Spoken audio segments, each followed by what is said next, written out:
Dr. Clax floated before the ancient monolith, her tentacles trembling as she translated the final glyphs.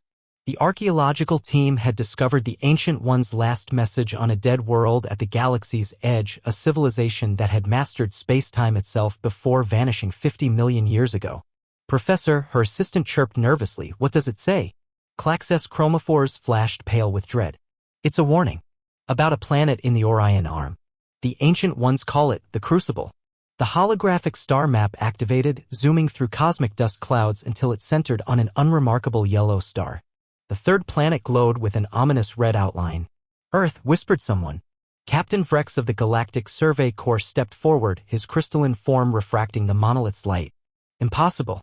We've had humans in the Federation for 30 years. They're traitors, diplomats, scientists.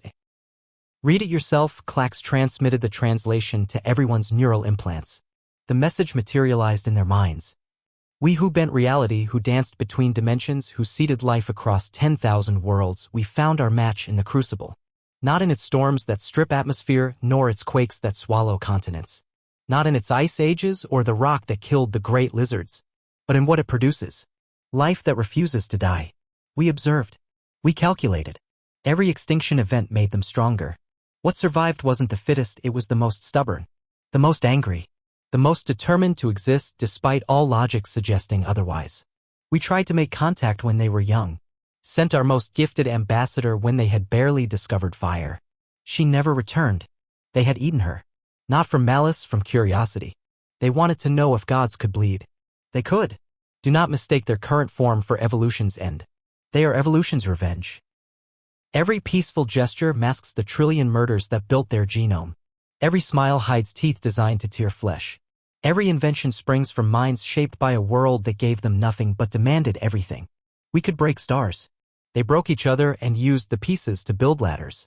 We leave this warning as we retreat to dimensions they cannot yet reach. The Crucible does not create life. It creates weapons that think they are people.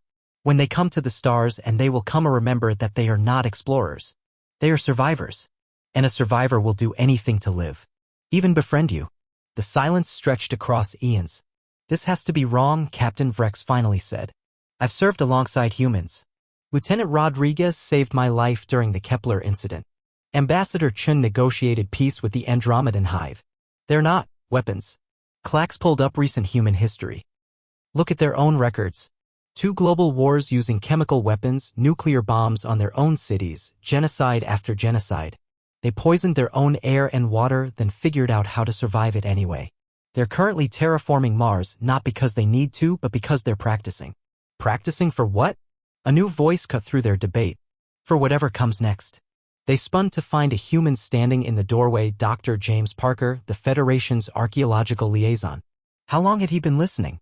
You read the warning, he said calmly. Did you also read the part where the Ancient Ones tried to study us? Where they sent their gifted ambassador? He walked closer, his soft footsteps somehow ominous in the vast chamber. We have legends about that. We called her a goddess. We worshipped her. And when she tried to leave, to abandon us to our dying world, yes, we killed her. But not from hunger. From heartbreak. Parker touched the monolith, and new glyphs appeared. Hidden text in a language older than the Ancient Ones themselves. They weren't the first to find us. Every advanced civilization eventually discovers Earth. And every single one leaves the same warning for the next. But they all miss the point. Which is? Clax asked, though she wasn't sure she wanted to know. Parker smiled, that distinctly human expression that showed joy and threat in equal measure. We're not weapons. We're antibodies. The universe makes predators, parasites, conquerors. Earth makes the things that kill them. We don't want to hurt anyone. But if you threaten life itself, if you try to dominate or destroy, he shrugged. Well, the Ancient Ones found out what happens then, didn't they? The human walked away, leaving the archaeological team staring at the monolith with new understanding. Earth wasn't a death world. It was an immune system, and they had just joined the body.